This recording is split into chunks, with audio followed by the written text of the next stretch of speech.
Beautiful morning to our viewers across the world. It's Ayo Adams on the sports segment of the Weekend Show. And just before we go into the main event of today, we would like to extend our pleasantries and congratulations to Victor Osimhen and Aziz Adoshuala for being nominated as the for being nominated in the top 30 rankings of the Ballon d'Or, respectively. Victor Osimhen, after a brilliant season with Napoli and edging them to the Scudetto that they've not won in the past 20 years.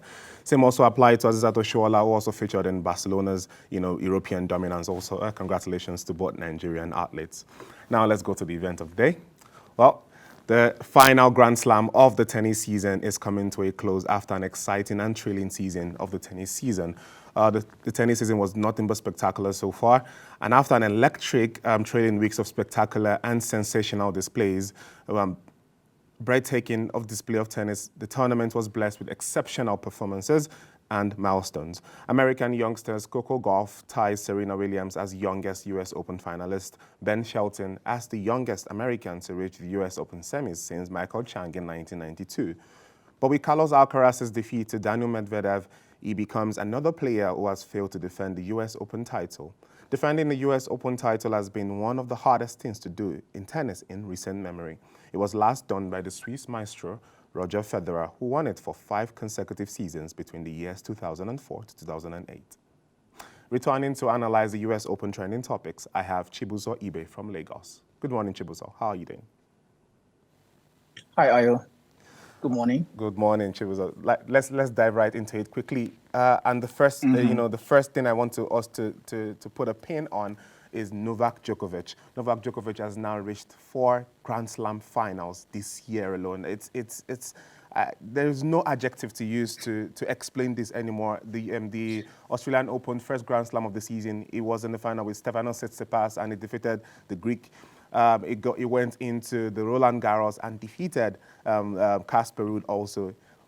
He goes into the Wimbledon and then lost to the sensational Spanish talent, Carlos Alcaraz. Now he's in the U.S. Open final with another counterpart, Daniil Medvedev. Tell us, how highly do you rate Novak Djokovic? I don't know what more adjectives. I don't have more adjectives to use to describe him.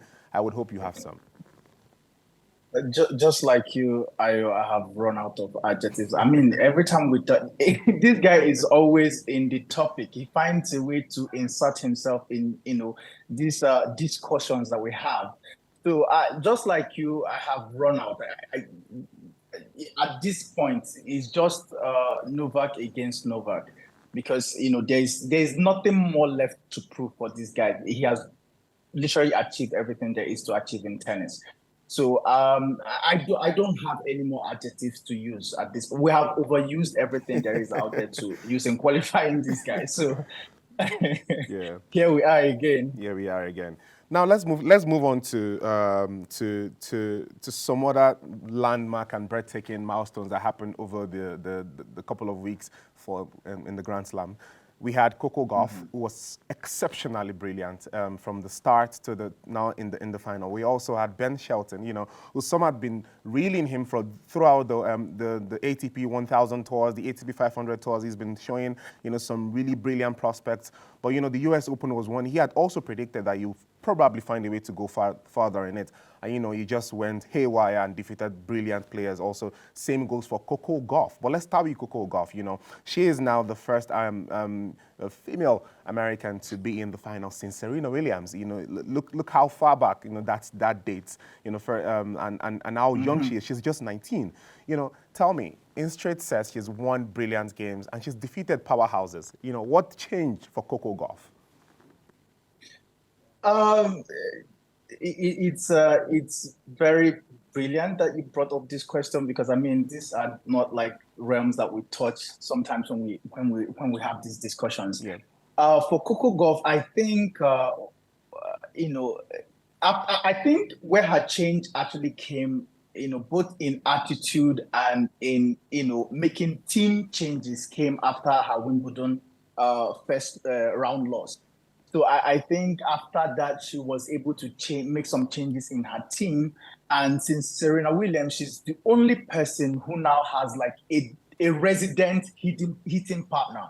Most people would just have their coach only, and they're able to that would suffice. But she has now gotten, in fact, when to get Serena's hitting partner, that is who she now hits with. And the thing with hitting with a man as a woman is that you get to max out in because the range in which they play shots at you, the way that they coach you, your mentality starts to change.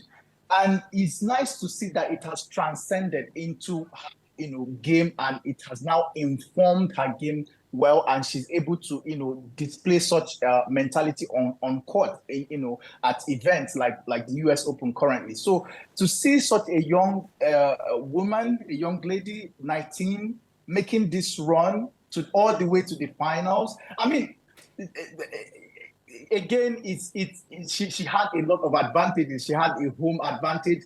She's playing at home, and when you have people like Barack Obama and Michelle Obama coming and to cheer you up, all those stars coming to cheer you every other night. I mean, you owe it to everybody to come through. Yeah. So with all of this and the impact that she has made and getting to this final, I think is absolutely phenomenal. And if she wins it, she'll be the youngest person since Serena in 1999, and this is a great feat for somebody to achieve. And she's, having this milestone, she still has a lot of years ahead of her. So I am talking about people having years ahead of them. Let's bring it back to another brilliant youngster, Ben Shelton. And the word I would use for him is explosive. Whenever I watch Ben Shelton play, his explosiveness, really does, thrill my mind. How he plays is so, when he was paired with Novak Djokovic in the semifinals, he had nothing much to say than, he doesn't get better than this. He probably knew from the depth of his heart that if he's going to win this, it might be a miracle, but he was not going to let anything wither him from, participating and,